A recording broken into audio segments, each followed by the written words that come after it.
You are listening to Fika with Vicky on United Public Radio, 107.7 and 105.3 from New Orleans.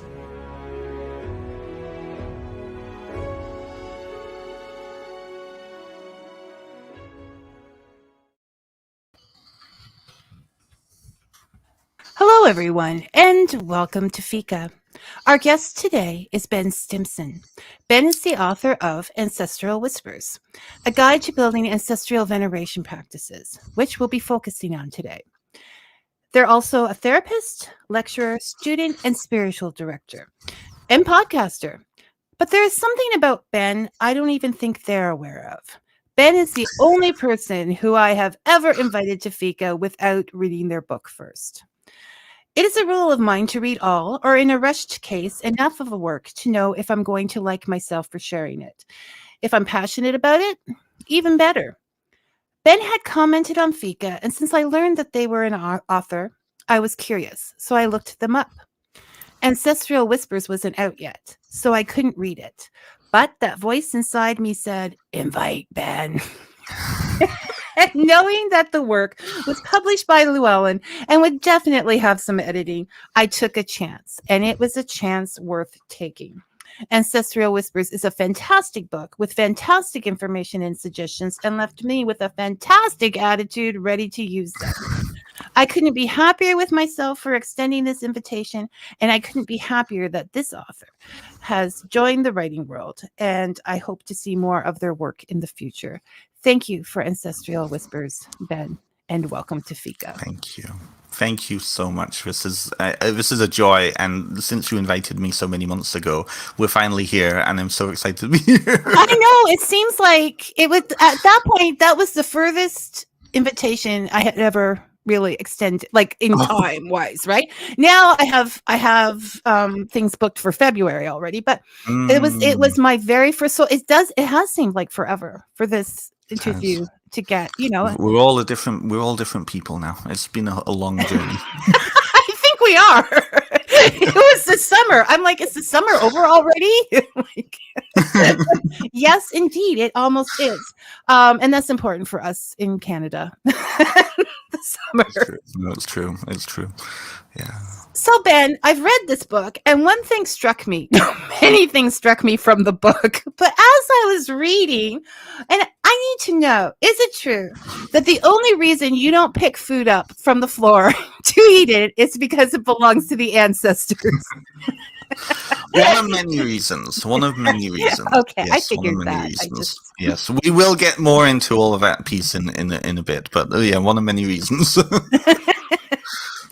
You didn't point that out in the book, though. So as a mom, and as I'm reading it, I'm going, man, there's other reasons. There's other reasons. I know.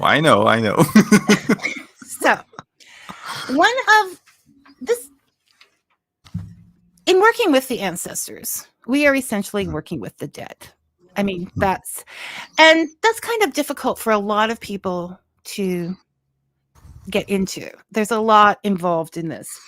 Now, what you say is that veneration is not grieving. It comes after the grieving process. Or I'm reading this and I'm thinking it could almost speed the grieving process, or if you're jumping right into veneration, there's no actual loss there if you see it in a certain way, right? This is what I got it's absolutely, it's an interesting thing. So for those listeners who are more into the nonfiction world, so my book is around a spiritual practice that in the West we actually have we've been dancing around for many decades now. There's been an interest.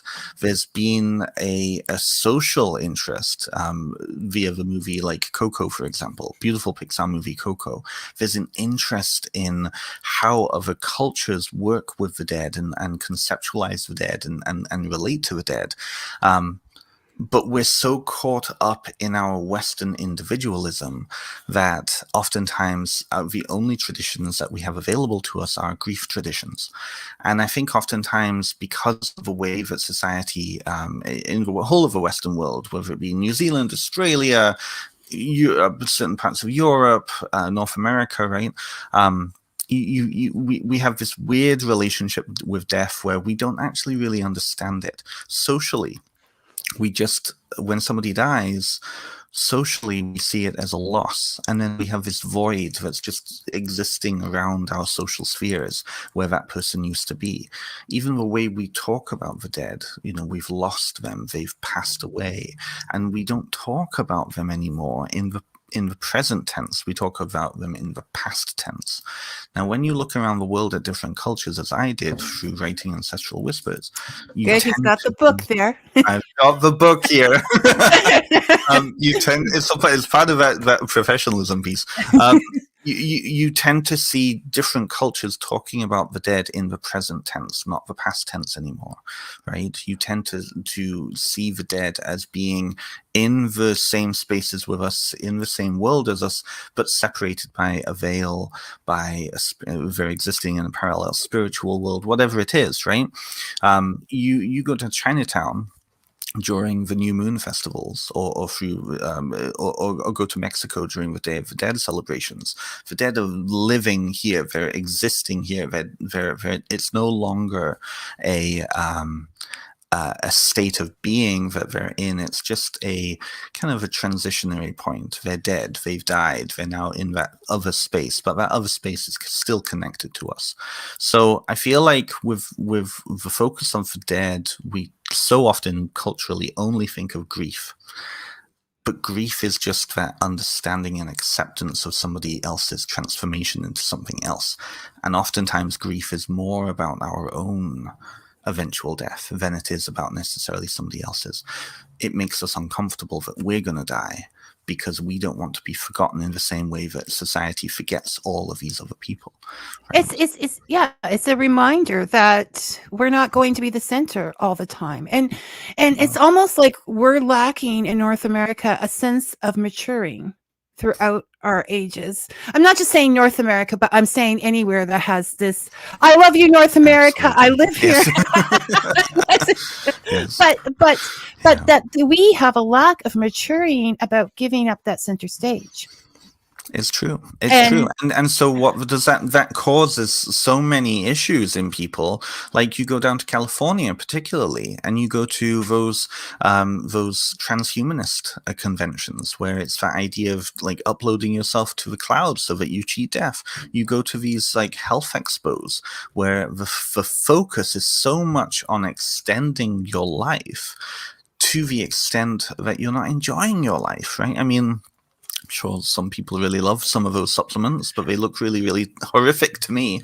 But it's that piece about we're so focused on living.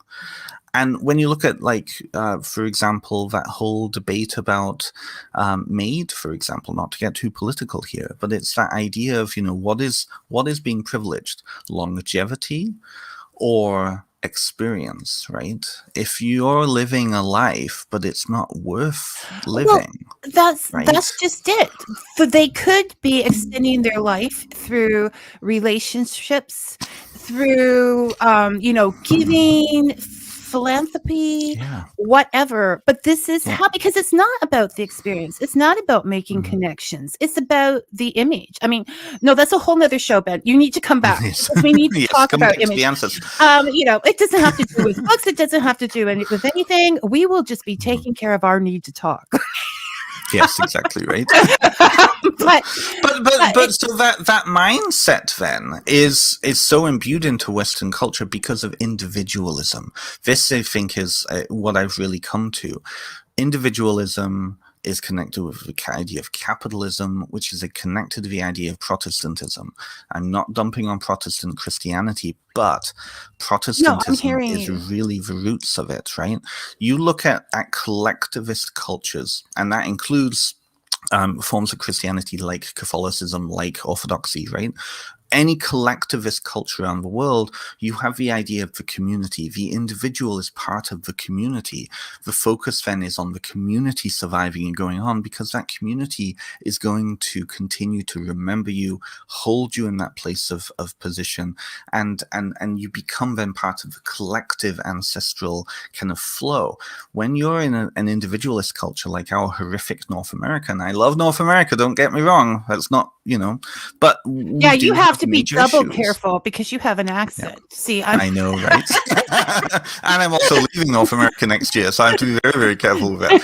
But we do have a big problem in Western society, which is that individualism piece, right? Because when you grow up in a society that tells you that you need to do everything you can to excel, to succeed, to be, the center of the universe, then when you are thinking of, I'm not going to be here anymore, I'm going to die, that can throw us off into all sorts of things. We don't have that natural collectivist support, right?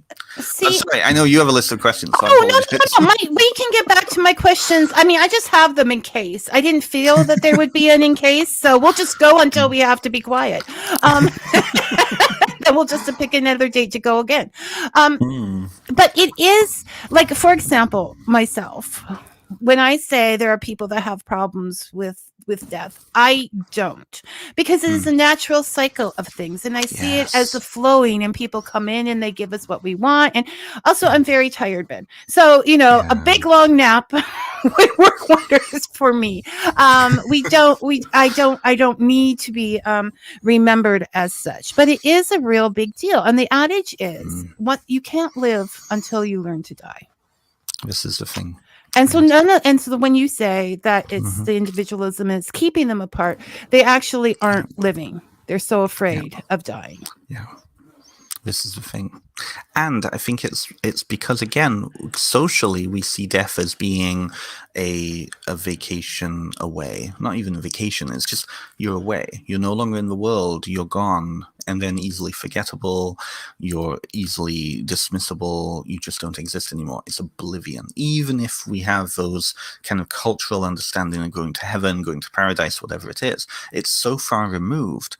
When you look at collectivist societies around the world, and ancestor work, ancestor veneration and ancestral spiritual practices often lie in parallel with major traditions, even in like Catholicism and Orthodoxy and Islam and Buddhism, these big, huge world religions. Often you have them nestled underneath. What that does is it invites death back into the home. If you have a shrine set up to your ancestors in the corner, and you're going to that shrine from when you're a real little kid, and you're introduced to your ancestors as a child, it becomes then a natural part of the relationship. You can trust that in your dying process, when you die, your descendants are going to come to an altar and think about you and give you flowers and give you offerings and all of these things. And so then it does take that edge off of grief. I think it changes the form of grief that collective societies experience. But everybody's grief process is different. And I think that's also another key piece too. So, and that could be extension of the fact that we are living so far apart. I mean, grandpa aren't even in the house during their living years. It is a very wide space world that we hadn't seen before. So, and even in the days before, if someone were to take a ship to the new country or whatever, they would never speak to that person, but that would make them even closer. They would tell the tales more. That connection needs to be there, and and a lot of people have shrines or altars and they don't even realize it. They have, I use that, but you point that out, which is why I don't see this a book about dying or death. I see it as hope and appreciation. And and do you want me to go about how this worked in my life? What you've written here by now? all means. Yeah, I know when you emailed me about that piece, I was very, yes, please do. Talk about that. Okay, so it's not a huge thing, people. It hasn't, it's life-changing for me. So while I was reading this book, and this book will make you think, which is why I love it for everybody out there, because you need to think and figure these things out. So I have decided I am the law. Okay, so I'm reading this book, and recently, because my husband has kidney disease, we are doing home dialysis. And because we're doing home dialysis, the equipment takes up a lot of room.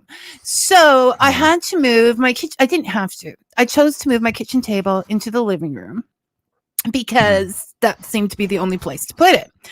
But not only is it in the living room, we're still adjusting to this. So it isn't really in a usable spot at this point in time.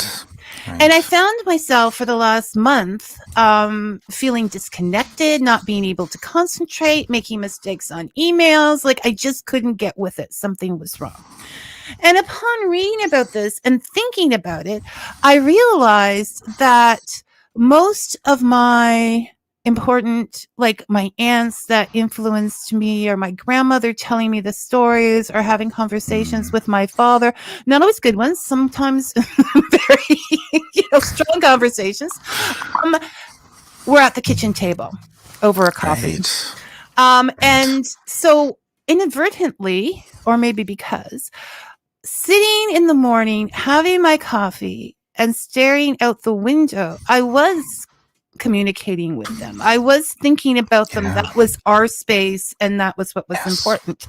And I had been missing those conversations with them, because just this one little fluke in life just made me not do that. So because of space, Ben, I'm going to do this no matter what you say, even though you're the expert. Because of space. I'm not an expert. No, I'm telling you, you're an expert. You sound like someone doing a documentary that I listen to all the time. So I'm just going to, you have the voice of, no, I'm just bugging you. I'll probably get in trouble for that too. The thing is that because I don't have the space, I have decided that if I have a certain tablecloth that I put on during those times, and I have certain, like, okay, a plaid thermos. I don't have the thing, but I would remember going on holidays in the morning, and then we got to a certain spot. My father would open up his thermos, and you could smell the coffee. You see, people, why Fika exists. Coffee is so Coffee is amazing. You would drink a cup of tea. You would smell the coffee. And so that brought good memories to me. So I'm going to see if I can get a plaid thermos. But the aunt who I think is the one that said, invite him. I feel like this was all planned by somebody outside of me. Lived in Northern Ontario, had many kids in a very small home. And I just remembered this morning, had her table in the living room so everyone would have a space. Used to make lemon pie whenever we visited because she knew it was my favorite. So I am going to get that table usable. I am going to make a lemon pie, and then I'm going to sit down and say thank you to my aunt. So that is what came out of this book. So, Vicky, that's beautiful. I love that. I love that. Because I can't keep making these fluky mistakes. I need help. But just by thinking of all of that, and I started thinking of, there needs to be more flow. And I had uncles that worked on the canal, like talk about going around obstacles. The canal for those in the States. Yeah. And so just things like that, it makes you think. It doesn't always have to be stuff, and it doesn't always have to be, we don't always have the space or the room. You got little kids running around, you don't want to put grandma's precious china out. Yeah. But yeah, so that's how I worked with it. That is exactly what I'm hoping that people will get from the book, because what you just described there speaks to relationship, which I think shows up in this book like 478 times, right? What ancestral work is, what spirituality is it is all about relationship, whether you're relating to dead ancestors, whether you're relating to spirits, whether you're related to deities, whether you're relating to fictional characters, right? It's all about relationship. Your altar, your shrine then is that kitchen table. Mm-hmm. You're filling it with the pieces that your ancestors will know are associated to that relationship, and you're inviting them to the table. I love that so much. I didn't even realize it I didn't realize People the do this, significance though. of Yeah. yeah, we do things for a Yeah. reason. I know, Ben. Mhm. Don't lecture me. So but this is why I think this book is so important for people to take on, regardless of who you are, what you believe, what you first of all. So okay, one of the let's get back. One of the things, do we ever stay on track here on Fika? No, we don't. One of the things that you talk about is to take the time, this is big, and decide what you feel happens after you die. What you as an individual feel Yes, it's happens after you very die. absolutely the structure. So the structure of the book was very intentional for me, and it's when I approached, like, this was written mostly for the neo-pagan spiritual community, but also for a lot of the therapy kind of clients that are interested in developing connection with self and whatnot. Oftentimes what happens when people are interested in spirituality or are starting to look at that inner journey pieces, they want to know, what can you do? What can we do? What do I do, right? For me, what the doingness has to come with the beingness, and the beingness comes from that understanding of worldview, understanding what your actual beliefs are. Because if what you practice and the physicality of it, whatever that practice looks like, doesn't fit with the worldview, doesn't make sense to the worldview, then there's going to be a cognitive dissonance. This comes back to your very first question about picking up stuff from the floor, right? So if food that is dropped on the floor, apart from it being germs and all that, 5-second rule is good, but Yes. if my worldview is that I believe that the ancestors dwell on a physical level in the earth, then any food that I put down on the ground is going to be for them. I'm not going to put offerings up high if I offer food to them, because they wouldn't be able to get it to it. So then food placed on the ground intentionally becomes theirs. If I drop food, then it suddenly touches in your on mind, them. it is theirs. Right, exactly. So me picking that up, even 5-second rule, is blurring the boundaries of the worldview and blurring the boundaries of that right rules. So that was very intentional for me. Like, if you're starting to think of a spiritual practice, and really what it was about cultural appropriation, preventing cultural appropriation. Because if we go back to what we were saying before, you and your table with your lemon cake and your lemon pie and your coffee in that thermos, and you've got that, right? That becomes a communal space that everybody who's coming to the table knows what's going on here. Exactly. You've got all of the elements, right? So that physical practice becomes a form of communication. That's another thing I talk about in the book. So ritual practice has to be in line with understanding those elements, right? So then, worldview-wise, you have to then understand what do you actually believe in order to then be able to actually put together something that others will understand. And because you're connected to the ancestors, some of them anyways, through familiar lines, then you need to also be present to what they're understanding, what their beliefs are. So I think a lot of people who, again, are on a spiritual journey, they want to know what to do because doing is seen as more important. But really coming up here and figuring out, okay, well, what do I actually believe? That's then going to allow you to understand for yourself, okay, well, I can do this, I can do that. I can be intentional with my practice because I understand what the intention behind it is, as opposed to lighting smudge and saying some words that you don't understand. And that they would never understand. And that they would never understand, exactly, right? Hello, Tamara. Thanks for joining us. Hi, Tamara. So this is so it's so important, and that cultural appropriation is not going to work for you in a spiritual sense either. This is the thing. Yep. And that's what people don't look at. And also, I know that you had a very healing, I think it's something that many of us go through at the beginning of any new faith. any new faith or any new, passion in life, whether it's politics or just a way of educating or whatever it is, we tend to want to throw the part of us before that away, which includes parents and that sometimes. Often, And yeah. friends and relatives, Right. and because you see how this was, it was oppressed. But this way of thinking, this way of going back to the ancestors, will not only keep relationships going, fuel new relationships, like back further, and we talk right back to primitive times, right? Totally. And beyond, yes. Yeah, and but it can also heal those relationships. Yes. Even afterward, people like spend their whole lives feeling guilty, thinking I should have understood that. And you have those same experiences as well that you shared in the book. Absolutely.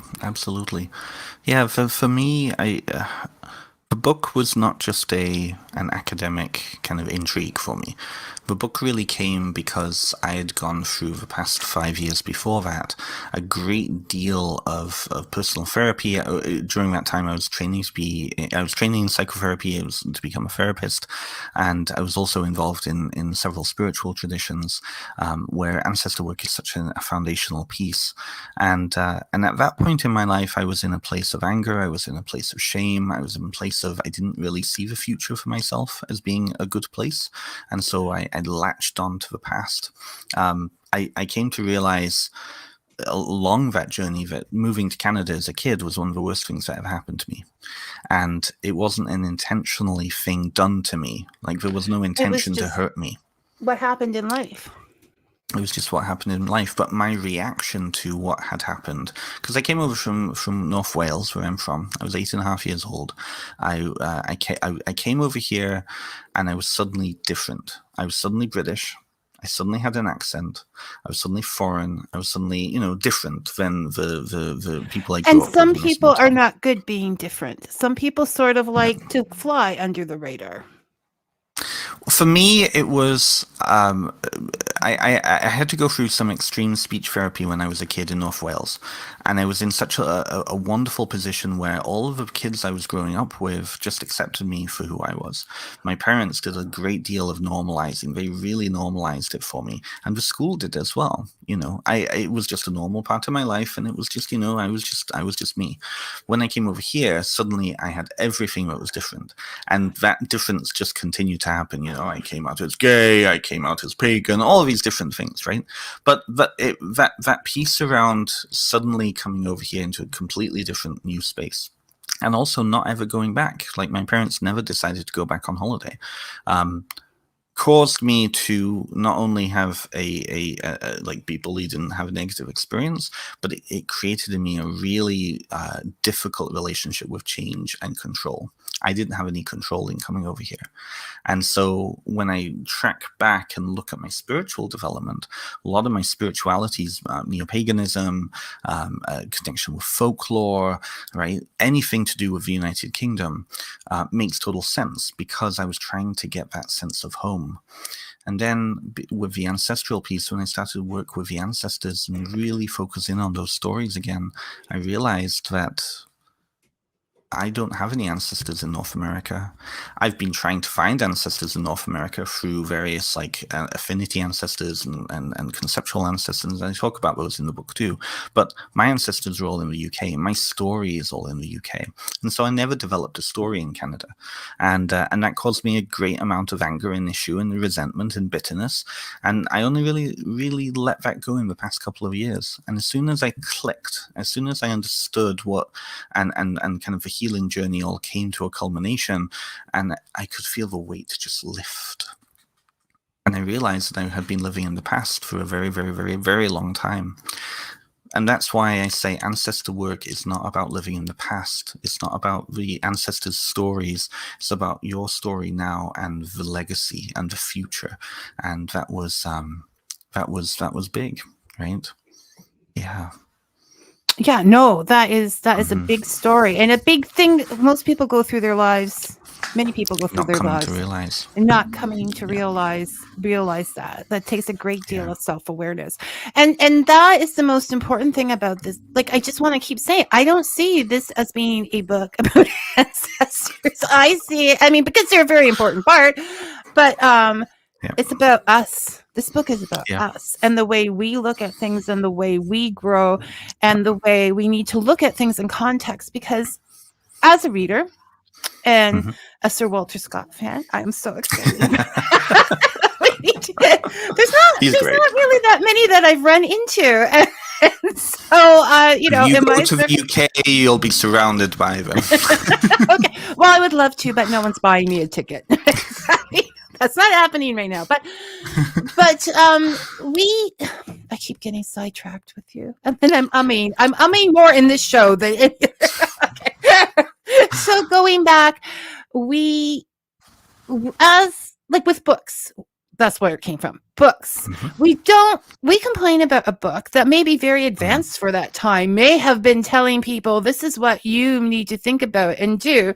But because certain words or whatever are used, we discredit it because we don't understand the context of the book. Don't understand it. We don't understand the times. We don't understand. And that is a great deal of a problem with relationships, is we don't understand the times. We don't understand. And that's a big you know, when you say people just want to live and they're not connecting, that is a big thing about it. So by doing this, we're also looking into history because we want to understand what those, like I say, I never met my great uncles or some greatness there. That worked on the canal, but I know through story that they existed. And what was it like to come over from Ireland and do that? You know, what was the world like at that time? That's another thing. Tamara, I'm going to put this up quickly. I love you, Tamara, but I only have so much time to talk today. And it didn't Thank you for that comment, Tamara. Thank you for that comment. Okay, but Tamara says that she's sorry that this happened to Ben, and that is disconnection and isolation. And yes, thank you, Tamara. Tamara is very sensitive. Okay, but I still need to hide you away, however lovely you are, Tamara. All right, so that is the context, the knowing, the understanding, and that we can only speak to them in terms that they would understand, in the spirituality that they would understand. So you have two different ways of connecting with your ancestors. Yeah, so I think this is also a cultural thing. This is where the cultural piece comes in. So ancestor work, or how we conceptualize ancestors, is often very culturally based. In the West, we tend to focus mostly on our pedigree ancestors, which is our blood relatives. And that creates issues, and that creates obstacles for people who are coming into new spiritualities where they don't feel necessarily connected to ancestors of blood because they are still connected to those previous. I'm speaking particularly about Christianity, neo-pagans, which is whatever the new religion happens to be. If leaving that comes from a place of trauma and comes from a place of pain, that can create a lot of issues then with ancestors and working with ancestors, thinking of ancestral story. People who are dealing with family stories where there's abuse, where there's trauma, where there's pain, all of these things, and most families have those. Speaking from a therapist side now, most families have those. Most families do a lot to hide those things, though. So what happens is we're relating to our ancestors through story, but that story is heavily edited by the time it gets to us. Right. And so then what can often happen is you get stories of the black sheep, you get the stories of the legends, you get stories that make the family system continue to function and continue to enjoy its existence, right, as it is. So I feel like this is where then it starts to become a place of inner work, because what ancestor veneration can do and often does, is from multiple contexts here. It allows us to then start to look through and pierce the story we've been handed and start to relate to those individuals ourselves. It also expands the concept of ancestor, because if we only see ancestor as ancestry by blood, and we're dealing with all of that trauma and pain and all of that and that side, then we've locked ourselves out. I've come to a place where I start to see ancestor as being anybody or anything that has contributed to who I am. And particularly the queer individuals, somebody of the queer community and pagan community and all of this, the idea of affinity ancestors, lineage ancestors, family by choice is a big part of our culture, like our subculture. And a lot of people who come from a Western background, they get unsure of, like, how do you honor these individuals who've become big for us in our lives? Because all of our grief traditions, our religious spiritual traditions, are geared towards family, like blood family. So ancestor work really expands that. And if we take that one step further, then, if we see it through that lens of relationship, and the relationship is the relationship of anything that has contributed to who we are and growth as individual, then we can start to relate to non-traditional ancestors in a very similar way. There is no different, especially if we're looking at it from a story point of view. If you're relating to your bloody relatives through the story you've been handed, and that story is contributing to who you are, what is the difference between your relationship to that story and the story of a politician or a legendary hero in our society, right? Or a major part of your professional work, right? For nurses, it could be Florence Nightingale and that legendary character that's come up. If we then take that one step further, then what is the difference between our relationship to a fictional character and who has contributed to who and inspired our growth as an individual, and the story of a blood ancestor? There's no difference. The only difference is one existed and one exists in a different way, right? So I really take a great joy in that. In which case, then, ancestor work is expansive, I hope that makes sense. Yeah, it makes perfect sense, because I was and you all the time I was reading it. So, and I was thinking of different things. Pointed out, right? Yes. Because, well, I mean, there are different people come in different models. So some people work best with that real, I can touch it. Yes. That's family. No, I'm not going to say no thinking, but okay, then we're going to side, which is obviously the side I'm on, where you see it through story and spirit and the imagination, and all of those things are so whatever way is going to appeal more to you, and you give many different ways, so regardless of who you are as a person. But it does make a difference. Just a little anecdote here, because you have me full of them. There's a gentleman that ran a kid show that was very important to me when I grew up. It was color, it was rock music, it was all the things that out in the rural Ontario I was not getting. And we only had 3 stations at the time. And so I met him and I was able to say thank you. And then I helped him at Comic Cons. And I was there talking to a line of people who he had affected as well. Mom and dad were going through a divorce, but I could just go watch this show. Mom had to go off to work, but my sister and I would just watch the show and know it was time to go to school then.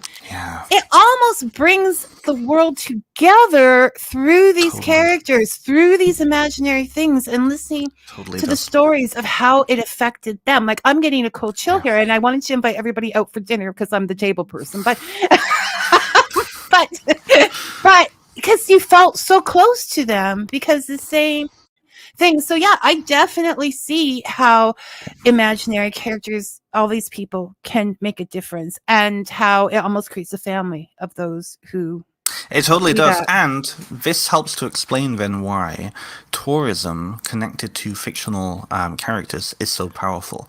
This is the reason why so many Japanese people coming over to PEI love going and doing Yeah. the Anne of Green Gables tour because, and there's a very specific reason for that, Anne of Green Gables was used as the teaching book for English in the 90s for Japanese students. So a lot of young Japanese or older Japanese people have a real connection to Lucy Lord Montgomery and Anne of Green Gables because they learned English through it. There's that connection. So then when they go to PEI and they're going around these places, suddenly they're in the story, right? In the same way why people go to England and Wales and they go around to all the castles to the places where King Arthur was connected to, right? There are King Arthur tours on and Sherwood Forest. I'm a Robin Hood person. Sherwood Forest. Iceland, the same thing. You can go and do the saga tour where you can walk around the landscape and go to very specific places that appear in the Icelandic sagas.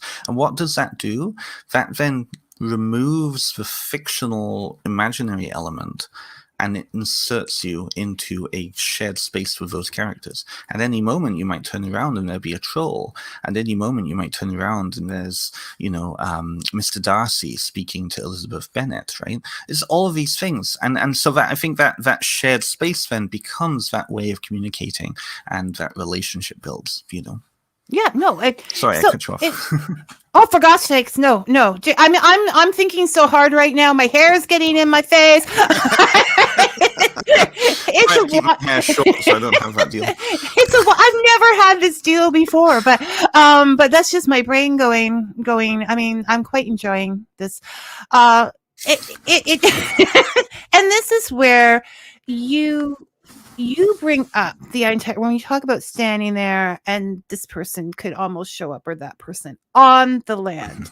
And we talk about, bringing sand that was there. I know when I get into very historical places that are like ancient, we don't have, I will stand there and think, somebody stood here like so many hundreds of years or whatever ago. And this is what they did. They actually lived. And it makes you feel so small in a good way. I like to feel small. I like to not be responsible for everything around me, right? Like the world goes on and it humbles you that, your story is not so big. It's not so important. These people live. Your story is linked to other stories. And together you form the bigger, the web, right? That's right. Yeah. So that is such an important, that rock, that piece of soil. I have rocks that other people are thinking you have, you're somewhat of a minimalist. Why do you have all these rocks? They're meaningful rocks. Okay. Well, we can contextualize this in a different way, right? Those rocks are like the tablecloth that you have and the lemon pie and the coffee in that very particular coffee canister, right? Those rocks link you with that place, and because it's a physical part of the landscape, it creates that relationship, right? It's why so many people love to pick up souvenirs from places, because that souvenir becomes that touchstone to that place and that experience. And the way our memories and our brains work, we're symbolic associative beings, and so we tend to like to have things to associate, even if those things are representational. Same with pictures. Why people love having, used to love having photo albums. That's swinging the other way now socially. A lot of younger people are actually printing out pictures again, which is kind of cool. But it's that tangibility, right? I mean, and that's almost a nostalgia. Every time a couple of generations go by with something, it goes back. I was a big Humphrey Bogart fan, when I was younger, because his world was black and white. There was good and bad, but he was the gray, right? Not good, not bad. Same with David Bowie. David Bowie was the same thing. Yes. I was just listening to Heroes the other day because I love that song and everything that happened because of it.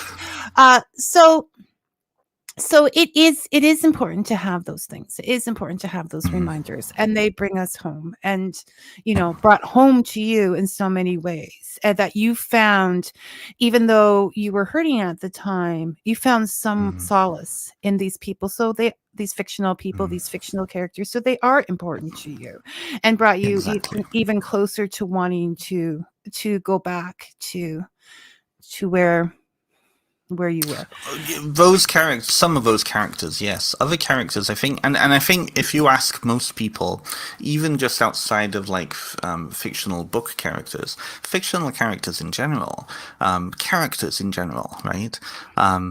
There's something compelling because what's going on, again from the therapist side here, what's going on is a lot of stuff exists on the subconscious level for us. And so when we're dealing with things, or when we're existing and we're building and growing, right, parts of that come up from the subconscious and just below the conscious level. What we often do is we recognize in others things that are actually part of ourselves. This is why, the lady at the grocery store who isn't quick with bagging really irritates some of us, because we ourselves are worried that we'll be judged in the same way we're judging Oh her, yeah, right? most All definitely. these things, right? Or you might really admire something in your partner and just love that about them, when really it's you're recognizing in them something that you really love about yourself, but may not have actually been allowed to claim. That shadow piece coming up, right? So I think with fictional characters, what often happens is something resonates about the story, and we relate to them in that deep emotional way, because really it's our story or parts of our story.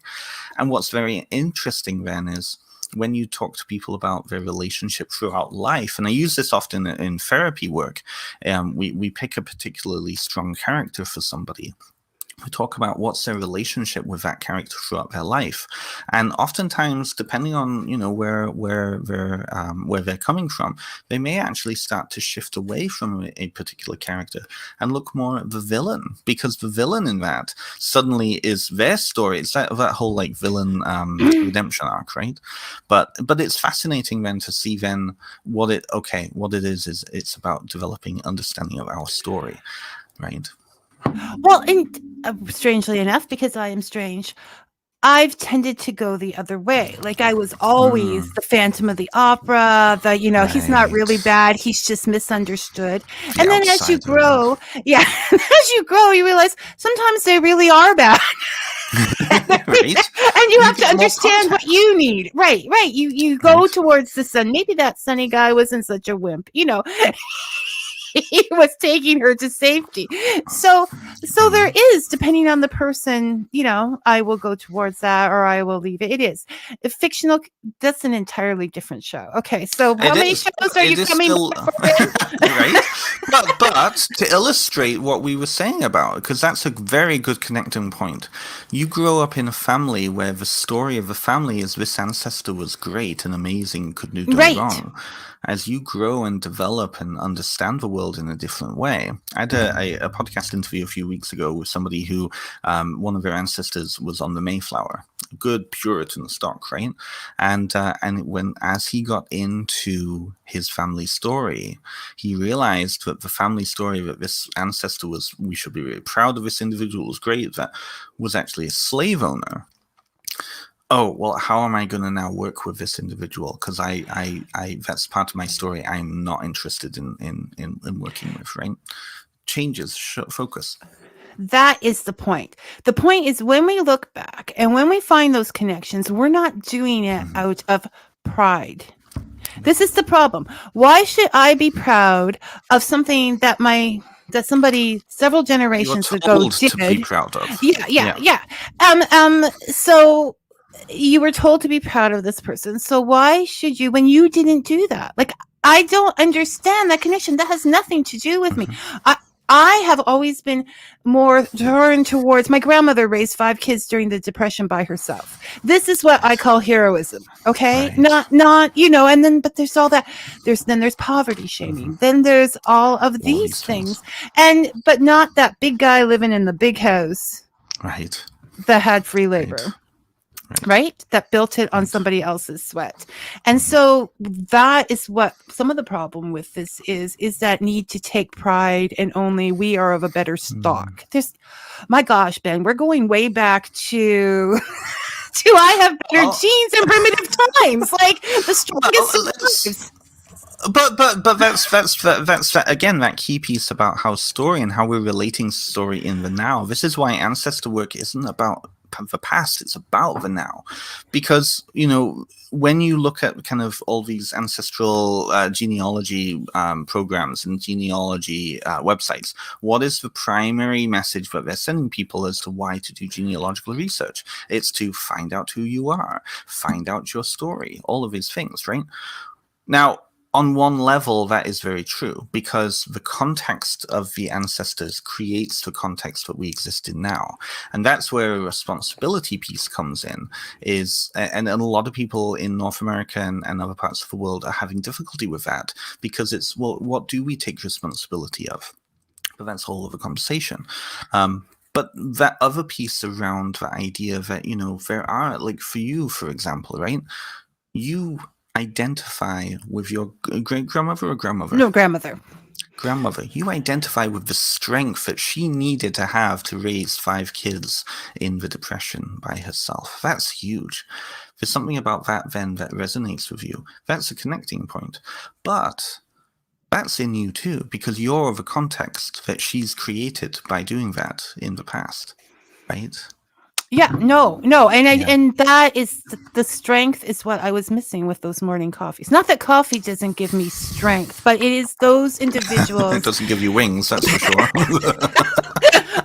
It is those individuals that I connect most with, because you need that in life to get by, right? Absolutely. That is because so many people steer away from that. Like, why would you think about that? That's depressing. That's sad. And I'm like, no, that speaks of the human condition and the ability to rise above. It does. It does. So this is what this book does, and it really makes you think about all of this. It could alleviate shaming, because there is so much that people, and they look back at their past and they feel ashamed of what you didn't do that, but it will explain why. I mean, because there are things that have came up that I didn't know until after I had kids. I mean, it wasn't big. I guess other people knew. I was just off. Well, there's that shame piece, though, right? There's the shame piece, just in a different format, right? You're shaming yourself for not knowing. But if you're in a system that is not going to let you know, and you have to find that out by yourself. And this is what family systems do. I keep talking about family systems. Family systems is that is that idea that, your family creates social rules and a culture that you then are born into that then really impacts then how you see the world. There are healthy and unhealthy social, like, family systems in that way. The unhealthy family systems are the families we see all the time in society, which are, don't talk to outsiders, oh, I don't like her, she's too wild, all of these things, right? Like, very controlled. And those are the ones that will instill shame. So there's the shame. We're a very shaming culture. Oh, it's just, it's not guilt. People have been going around saying, I feel so guilty. No, you're not feeling guilty. You're being shamed. And we do that to ourselves. I'm not blaming anybody else. We open ourselves up to it. Totally. So when we talk about family, this is important. You're not saying that family is horrible. You're saying family is a great thing. Go get to know them better, even several generations back, because this is going to change your life. Yeah. But you talk about, when we talk about doing any kind of work like this and the protection needed or whatever, you said, from what you understand, the other ancestors will take out anybody that's going to give you a hard time. That's another piece too, right? Yeah, from a more spiritual, kind of more neo-pagan bent, right, or like the spiritual sense. When you look around the world. And this is one of the big questions that is always raised. How do I work with an ancestor that is, could have been a child molester, could have been an abusive person, could have been a murderer, whatever. All of these really negative things. How do I work with them? So in a lot of the traditions that I've studied, and there's a lot of examples of traditions I don't belong to, but I tried to get an insider perspective to. all of these traditions have within their ancestral veneration practices systems where the entire collective of the ancestors becomes a force, right? And so individuals, there's a long-standing spiritual understanding that those lower level spirits often are the ones that have the potential to become monstrous. Those individuals who just can't deal with the fact that they've died, or they can't deal with the fact that they've died violent death. So what do? They haunt places. They become monsters, right? A lot of ghost stories are ghosts connected to really violent deaths or really No, they all notorious are. individuals. Yes. Right. So what happens in ancestral spiritual traditions is there's this understanding of the collective, because we tend to think of ancestry as being our individual lines going back. When you get back so many levels, I think it's something I counted the other day. When you get back 12 generations, you have something like over 1 million individual ancestors, right? Now, that's a huge number. That doesn't make any sense when you actually go back further than that, because you're going to get quadrillions of ancestors eventually, more ancestors than you can possibly have had, because the population of humans at the time didn't exist that way. So what happens is you get this breakdown where individuals then start to appear multiple times. You know, you are actually your own third cousin twice removed 7 generations back, right? So on and so on and so on. So what happens then is ancestry becomes the collective community story. And then what happens in ancestral traditions then is that figureheads, usually the heads of the family or the founders of the family, become then the kind of central nexus for all of the other ancestors. And that collective then can weigh down on those really negative individuals who potentially pose a risk to the lineage and the line and to society. You know, those individuals who would come back and haunt. Because they can't get onto grips with the fact that they've died, right? It's a very spiritual kind of way of looking at it. But when you look cross-culturally, a lot of these traditions have that built in, you know? Well, and you know what? Sometimes what one person's folklore is another person's spirituality, and back and forth. And to me, story is in itself is a spirituality. I mean, yeah. we would read Lord of the Rings or whatever and discuss it. You know, this was our thing. So just so what you say in the book, and I can't remember if I quote it right, is that family protects family, even from family, and people that could deal very well with the living as well. And there's also something else that I think you said about the difference between privacy and secrecy, and I think that's an important thing. Even in today, with social media, with young people, like older people, just people sharing way too much than they should for their own good. So what was the exact line on that, Ben? Do you remember what? So that piece, I would say, so privacy and secrecy in brief, it comes back to that piece about shame, right? And if you think about your own family context and the rules of your own families, you know when you've overstepped and broken a family rule, because suddenly you'll feel shame. So the real work there is understanding then that whenever you feel like you need to keep something secret, that's shame. Whenever you feel like you can keep something private, that's empowerment, because you have discernment then. You have the power to say, okay, I'm going to keep this to myself because they don't need to know that, versus I need to keep this to myself because I'm going to be a bad person if I don't. Exactly. And that is the whole thing, that death is used as a punishment as well. Yes. For people. So. I mean, it's social very death particularly. Oh gosh, yes. People can kill. I mean, people can kill people socially by just going out there and shooting off about a lot of things that aren't true. And I mean, that is attacking a livelihood now, with so many people making their living on social media or whatever. What, like you were speaking about a certain interview and how the questions went in that direction about an individual, and it's just not good, people. So think before you talk. You don't always have to read a book before you invite the author onto your show. Yes, you may want to. No, this is the only time I'm doing this. You can never be sure. My aunt was in my corner, so we know why that was now. Well, I think you also added me to Facebook too, so you saw a lot of me oversharing my secret private things. So. No, they're not. They're in the book. They're not. They're not secret private. I mean, this is the point. How much do you put out there to make people realize that it is workable? And that it doesn't make a difference. And as I say, I've spoken to another author about that, because you're putting the personal in the book. I say I learn from people's experiences. Like, I'm very pragmatic. Don't give me all this song and dance and not show me how it works. I mean, that's I want to see it. So I think it's important to do that. And I thought it was important for me to share, so you could see that you're making a difference. Absolutely. And I really appreciate that. Thank you. Well, writing is a very long process, and you sit there thinking, is anyone ever really going to care? 2.5 years. It's a long process. 2.5 effing years. Yeah, no. And so out September 8th. From what I can make out on Amazon. Weirdly, actually, they're starting to make their way out in the world now. So officially, I think they're being released on Amazon on the 8th, but I think that was just one of those numbers. So look out. You can pre-order it now, and it'll be out sometime in the next 2 weeks. Yeah, it's worth it. I think this is definitely a worth it book. And so, Ben, I will say thank you tomorrow. I will send you certain links just so you can see, not that you have to, I'm expecting you to share. And I have to do this now because we forgot to talk about it before the show, and you're going to disappear before I go away. And then one day we will sit down with a big graph and decide all the times you're going to come back to Fika. Okay. All the time.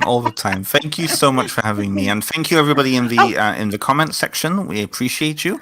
And for those of you who are watching on my own wall, thank you for joining us. Thank you, everybody, and thank you, Ben. Most definitely. Okay, take care.